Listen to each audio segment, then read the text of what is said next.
कक्षा 6-7 कार्य पत्रक 41 व्यवहारिक व्याकरण क्रियापदों को पहचान पाएंगे और वाक्य में प्रयोग कर पाएंगे। क्रियापद क्रिया किसी काम के करने या होने को बोलते हैं ना। तो यहाँ देखो नीचे दी गई क्रिया शब्दों का प्रयोग करके वाक्य बनाओ। हंसना, ये इसका प्रयोग करना है, वाक्य बनाना है। तो हाँ, बच्चे हंस रहे हैं, लिख लो बच्चे हंस रहे हैं, ये वाक्य बन गया, ठीक है ना। लिखना, मैं पत्र लिखता हूँ, मैं पत्र लिखता हूँ। गाना, रमेश गाना गा रहा है, रमेश गाना गा रहा है। दोबारा बोल रहा हूँ, बच्चे हंस रहे हैं। लिखना, मैं पत्र लिखता हूँ। गाना, रमेश गाना गा रहा है। अब अगला है बजाना, मोहन ढोलक बजा रहा है, मोहन ढोलक बजा रहा है, ढोलक बजा रहा है, ठीक है। फिर नीचे दिए गए वाक्यों में क्रियापद पहचानना है और उसको नीचे रेखा खींचनी है। मैं शाम को मंदिर जाता हूँ, तो जाता हूँ। बच्चा दूध पीते पीते सो गया। मैं नाश्ते में इडली डोसा खाती हूँ और दूध पीती हूँ, तो खाती हूँ और पीती हूँ, ठीक है, दो क्रियाएं हैं, ठीक है। आरती विद्यालय जाती है। राधा ने बिल्ली को दूध पिलाया। दिए गए कोष्टक में सही विकल्प चुनकर और स्थान में भरना आपको। मांगी और मंगवाई, तो कमला ने बाजार से दवा मांगी या मंगवाई? बाजार से मंगवाई। तो यहाँ ये दूसरा भर लेना, एक बार निशान लगा लो, घर पर जाके भर लेना भलाई, और नहीं तो मैं बोल रहा हूँ तब तक बीच में लिख दिया करो, मंगवाई। अगला है रवि ने मीरा से फोटो खिंचवाया, ठीक है। मेरा भाई दिल्ली में पढ़ता है और बहन होता तो पढ़ती। दादाजी ने रवि से पत्र लिखवाया, ठीक है। फिर इन ध्वनि क्रियाओं से नए शब्द बनाइए। खटखट से बन गया खटखटाना, तो टन टन से क्या बन गया? हाँ, टन टनाना या टन टन करना, ठीक है। हिन हिनाना, हिन हिनाना। फिर है भिन भिनाना, भिन भिनाना, ठीक है। और गुनगुन से हो गया गुनगुनाना, ठीक है, समझ गए। फिर है गद्यांश में आए क्रियापद को छांटिए। ये एक गद्यांश दे रखा है, इसमें जहाँ जहाँ क्रिया आएगी मैं बोलता जाऊंगा, आप बता देना कि सर अंडरलाइन कर दो, रेखांकित कर दो, बता देना बोलते समय बीच में, ठीक है। मैं पढ़ रहा हूँ। सुबह स्नान करने के बाद, बोले ही नहीं आप, करना नहीं है क्या? करना क्रिया नहीं होता क्या? तो आपने बोला तो नहीं कि सर करना को अंडरलाइन करो। अब दोबारा ना मैं बोलूँगा, जहाँ क्रिया है तो बता देना। बाबा भारती के पांव रोज की तरह अस्तबल की ओर बढ़ गए, वेरी गुड, बढ़ गए। फाटक पर पहुंचकर उन्हें अपनी भूल का पता चला, वे वहीं रुक गए। सुल्तान ने बाबा के पैरों की आवाज पहचान ली और वह हिनहिनाया। हाँ, हिनहिनाया क्रिया है। वे खुशी से दौड़ते हुए अंदर घुसे और घोड़े के गले में लिपट गए।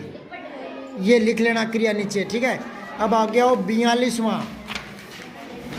ये कह रहा है देखी हुई परिवेशीय वस्तुओं जानकारियों पर सहज अभिव्यक्ति कर पाएंगे। तो ये पहले आराम से देखो। खांसी जुकाम व गले की खराश के लिए आयुर्वेदिक व असरकारक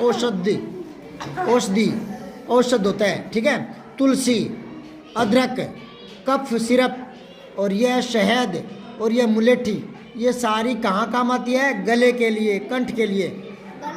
हाँ, गला दर्द कर रहा है सर्दी में, तब आज मेरा गला खराब है, इसको ले लूँ क्या मैं? आ ही नहीं रही है। ऊपर छपी सामग्री को कहा जाता है, क्या कहा जाता है? ये इतना सा नहीं, हाँ, विज्ञापन है। अभी 10वीं क्लास में विज्ञापन करा कर आया हूँ मैं। विज्ञापन? हाँ, विज्ञापन मतलब एडवर्टाइजमेंट होता है ना, उसके लिए आता है। तुलसी और शहद के गुणों सहित का अर्थ क्या होगा? जहाँ तुलसी और शहद बनता है वहीं उसे भी बनाया जाता है। इसमें शुद्ध तुलसी और शहद को मिलाया गया है। इसे तुलसी और शहद के साथ पीना है। इसमें तुलसी और अदरक के औषधीय तत्व तो शामिल है, तो गया जाएगा। ठीक है ना, समझिए क्या?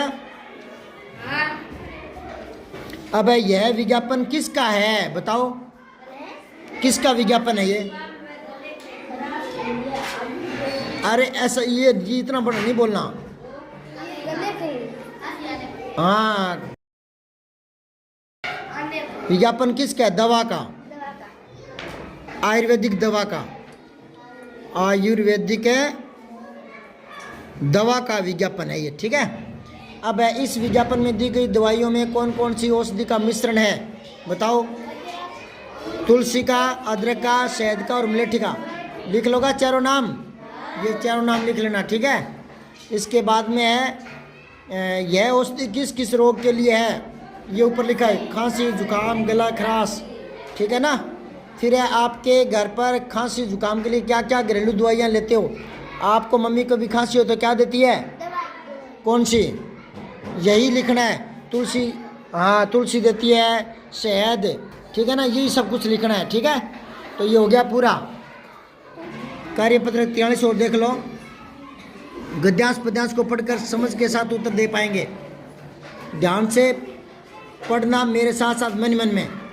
मैं जोर से बोलूँगा, आप मन में पढ़ना। दुनिया भर की खोज खबर देने के लिए हमें इधर उधर भाग दौड़ करनी पड़ती है, यहाँ वहाँ आना जाना पड़ता है। कभी वायुयान से, कभी रेल मोटर से, कभी साइकिल से, तो कभी किसी झोले में झूलकर। एक रात भी नहीं बिता पाते हम चैन से, आराम से, क्योंकि रात में ही संपादकीय विभाग हमें संवारता है, मुद्रण विभाग हमें छापता है, वितरक हमें लेकर दौड़ पड़ते हैं, शहर शहर गांव गांव घर घर सुस्ताए कि गए काम से। मतलब ये कौन कह रहा है? अखबार कह रहा है, अखबार। समझ गए क्या? सूर्योदय होते होते हम लोगों के हाथों में पहुंच जाते हैं, हम अखबार हैं। ये सारी बातें कौन बता रहा था? अखबार। तो अखबार या तो वायुयान से विदेशों वाले भेजे जाते हैं, या मोटर गाड़ियों से, है ना। और फिर साइकिल वाला भी हमें घर पर देके जाता है ना। सबके साथ है, सबके पास है। ठीक। अब देखो, ऊपर दिए गए गद्यांश में आए योजक चिन्ह वाले शब्द छांट कर लिखो। योजक चिन्ह जो दो विलोम शब्दों के बीच में, दो समान शब्दों के बीच में आता है ना, वो होता है। जैसे देखो, खोज खबर, एक तो ये लिख लेना, नीचे जगह है ना इसमें। और एक लिख लेना इधर उधर, एक दौड़ भाग, यहाँ वहाँ, और आना जाना, और रेल मोटर, और क्या है, शहर शहर, और क्या है, होते होते, घर घर, गांव गांव, ये सारे यहाँ लिख लेना घर पर। ठीक है। फिर है अखबार हम तक पहुँचने के लिए किन किन माध्यमों से यात्रा करता है, ये लिखना। बस, मोटर से, साइकिल से। ठीक है। फिर है समाचार पत्र को संवारने का काम कौन करता है? संपादक। कौन करता है? फिर यदि अखबार सुस्ताने लग जाए तो क्या होगा? हम तक समय पर नहीं पहुंच पाएगा, और हमें अच्छी अच्छी बातों का या नए नए समाचारों का पता नहीं लगेगा। ठीक है। देश दुनिया के समाचार प्राप्त करने के लिए कौन कौन से माध्यम हैं? देश दुनिया से अखबार ही माध्यम है, जो कभी वायुयान से या रेल मार्ग से एक दूसरे स्थान पर पहुंचते हैं। ठीक है।